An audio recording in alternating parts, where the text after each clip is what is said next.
My sister Emma was adopted from China. My mom and dad went to China to meet her. It's a story about family that 9-year-old Andrew Wanstall wrote about Sister Emma. At first she didn't really like me. She cried when I hugged her when I first saw her. That's my sister crying. It's a story that started years ago. Emma Hai-Lin Wanstall was brought to Marblehead by parents Rick and Pam as an infant. Just instant bond in all cases. So before we adopted, I thought it would be a lot different, but it isn't. There's really no difference at all between adopted and biological kids.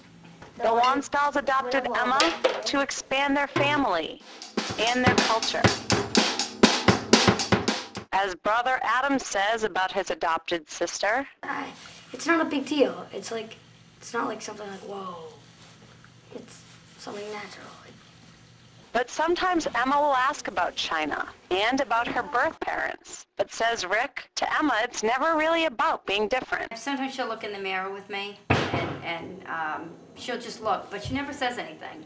And we actually had a Chinese woman in Salem tell me that she looks like me. And I just kind of giggled, and I said, oh yeah, come on, you know she was adopted from China. She's like, no, really, she looks like you. I said, okay, you're the first and probably the only person that will ever tell me that. Still, among a blonde, blue-eyed family, the contrast between Emma and her siblings can be painfully obvious. Sometimes the family gets questioned. Like with the boys, sometimes people will say to me, well, you know, they're yours, and it's, wait a minute, they're all mine, they're all my children. For Emma, understanding where she comes from has become an important part of her transition. But if somebody asked you where you were born, where would you say?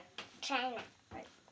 I think we just try to make sure that she has always a piece of being Chinese in her life in whatever way that we can do that. Whether the 3-year-old is somersaulting her way through the family's living room or joking around with her brothers, Emma seems happy, well-adjusted. While there are a ton of people, I wish there were more people that, given the opportunity, would do it. We would see more blended families. I mean, it's great to have another culture and kind of not live in a little box.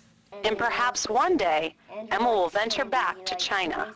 As for Emma's story in the United States, it's only just begun. For the Marblehead Reporter, I'm Nikki Gamer.